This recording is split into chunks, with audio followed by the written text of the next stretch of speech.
Hello बच्चों, let's read this question.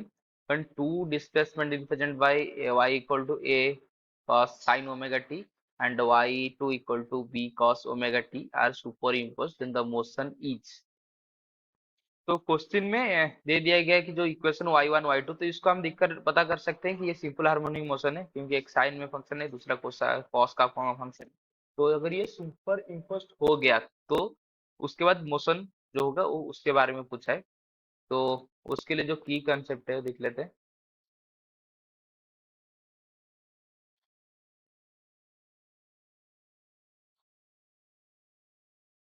तो उसके लिए जो की कंसेप्ट है ये क्या है, इसके लिए यूज करेंगे हम सुपर पोजिशन ऑफ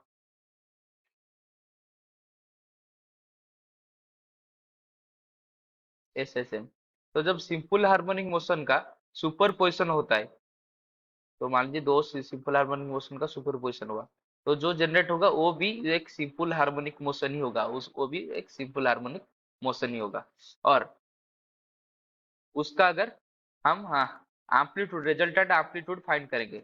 मतलब मान लीजिए कुछ ये था x1 जो कि a1 साइन ओमेगा टी, और दूसरा x2 जो कि a2 sign omega t plus five. ऐसे कुछ इस समय अगर है, ऐसा कुछ इक्वेशन है, मान लीजिए, ध्यान दीजिए, इधर दोनों का एंगुलर फ्रीक्वेंसी सेम होना चाहिए। एंगुलर फ्रीक्वेंसी सेम होगा तभी ये सेटिस्फाई करेगा।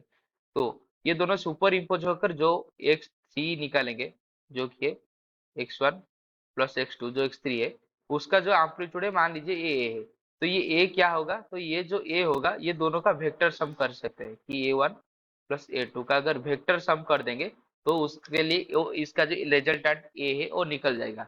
लेकिन इधर a1 वेक्टर नहीं है कि a2 भी वेक्टर नहीं है, इस क्योंकि इक्वेशन में क्वांटिटी है। लेकिन ये दोनों का ऐड करने का जो शॉर्टकट ट्रिक है, उनको हम वेक्टर सोचकर ऐड कर देंगे तो रिजल्टेंट वेक्टर सही आ जाएगा। और ये वेक्टर के अंदर एंगल कितना है, जो इसका फेज एंगल है, यानी कि ये जो फा है उनका फेज एंगल।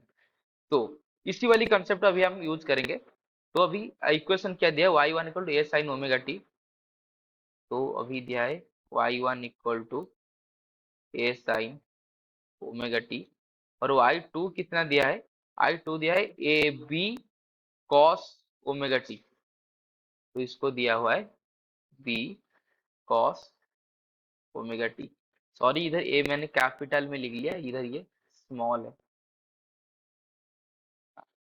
तो मैंने बोला था कि एंगुलर फ्रीक्वेंसी सेम होना चाहिए और दोनों सेम टर्म भी होना चाहिए, जैसे ये साइन में, लेकिन ये कॉस में, तो इसको कन्वर्ट कर देंगे b sine omega t plus pi by to.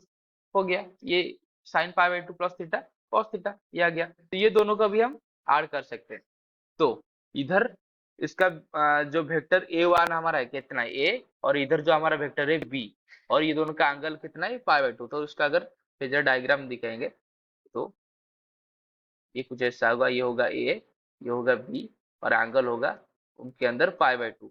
तो इसको ऐड करेंगे तो कैसे आ जाएगा, तो रिजल्टेंट जो आएगा ए, ये आ जाएगा root over of a square plus B square. क्योंकि हमको पता है कि अगर दोनों वेक्टर के अंदर एंगल पाई बाई टू है तो उनका रिजल्टेंट होता है A square plus B square का रूट ओवर। तो अगर ऑप्शन चेक करेंगे तो ये simple harmonic motion with amplitude A square plus B square. तो option D is the right answer. I hope you have understood this question. Best of luck.